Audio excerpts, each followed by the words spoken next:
ulam. Pero titingnan natin, may dadaan na aeroplano dito guys, tingnan natin.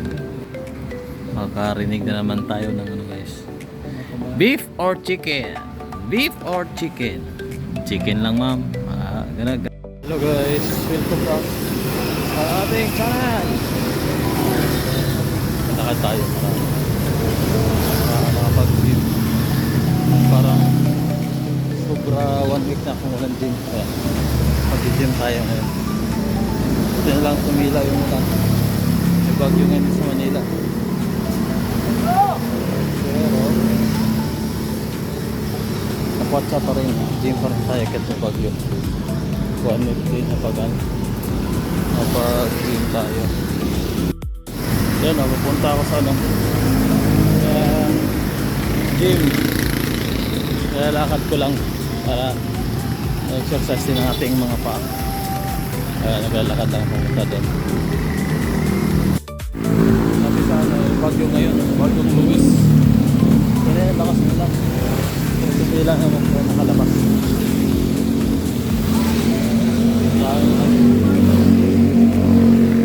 Maraming sasakyan dumadaan pa. Kilit lang tayo. Pero malapit na ako. Malapit na tayo. Marating.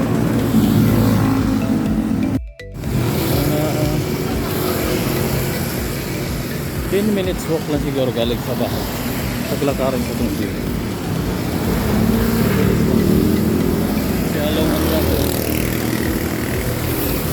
Tapos bang road papuntang Taytay. Wala, ingat ka lang pag maglalakad ka dito. Sasakyan. Yung gym. Kasi siguro ay sarado dahil bagyo. Hindi ako kalakasan dito.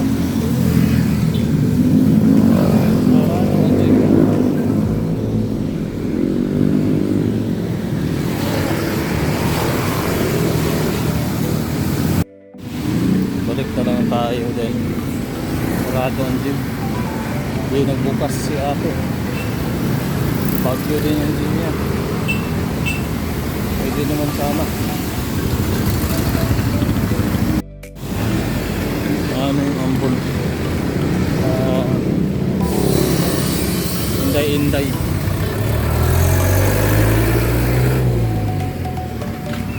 Inday ang ambon. Kaya balik na lang tayo.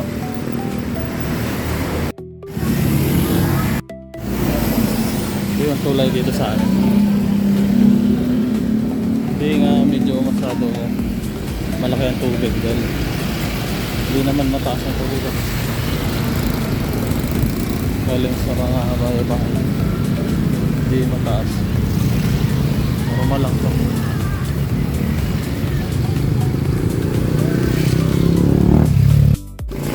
Hindi tayo na ulam.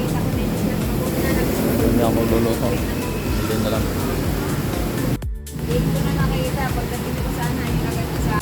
Ito ako bumibili lagi ng fried chicken.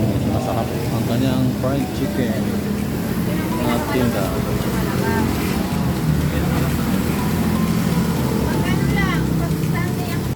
Pabili na tayo ng ating ulam.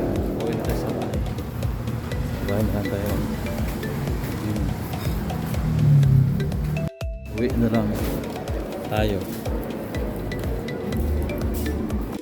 Doon tayo sa bahay guys. Kaya ano gagawin natin? Sa bahay na lang tayo mag-exercise. Home exercise na tayo. Sarado ang gym. Tuloy-tuloy pa rin ang ulan guys. Si Bagyong Luis tapos Maymay.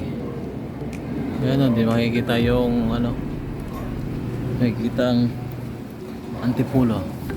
Pero titingnan natin, may dadaan na aeroplano dito guys, tingnan natin ang dadaan na aeroplano dyan. Check natin dahil malapit na rin tayo makasakay ng aeroplano. Makarinig na naman tayo ng guys. Beef or chicken? Beef or chicken? Chicken lang ma'am. Ganon ba?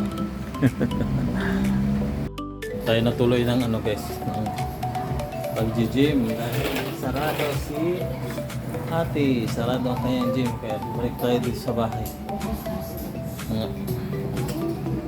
Kung sarado siya, pwede naman siya magbukas kahit bagyo dahil tabing ano naman yung ano niya, gym, tabing daan.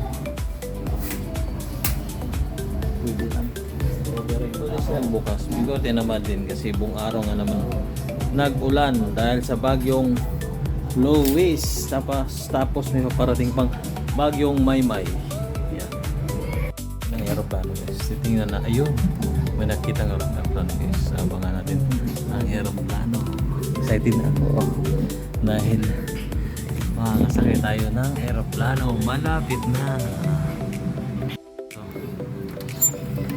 Nakita nyo ba ang aeroplano? Hindi. Ay, hindi nyo kita. Ayan o, ayan o, ayan, aeroplano. Malayo pa kasi pag malapit. Malapit yan, makikita guys. Wala namang baha guys. Ayan o, kikita mo yun naman yung creek kasi may tabing creek dito sa amin. Mababa lang naman yung ano, tubig, mababaw lang siya. Ayan na guys, ayan ang aeroplano guys. I-zoom natin guys. Ayan ang aeroplano. Lapit ako makasakay niyan. Nawala. Hindi masyado ano guys. Hindi masyado kita kasi umuulan nga. Yan o. Buong araw nga nag-ulan ngayon. Dito sa Manila dahil sa bagyong ito. Tignan din natin ang aking mga halaman kasi itong kuwan dahil may ulan. Ayan o. Ulan. Ito ang aking halaman. Hindi ko makikita dahil puno ng ano, sinampay. Ulan na kasi. Madali na namang maubos yung ano lang solar ko battery dahil kunting araw lang ngayon kaya ang aking solar ay kunting ano lang niya dito may 1 bar yung isa naka 2 bar siya kaya mga alas 12 mawala na yung ilaw ating kwento ngayon dahil maulan din tayo natuloy sa ating pag-gym dahil dito lang tayo sa bahay.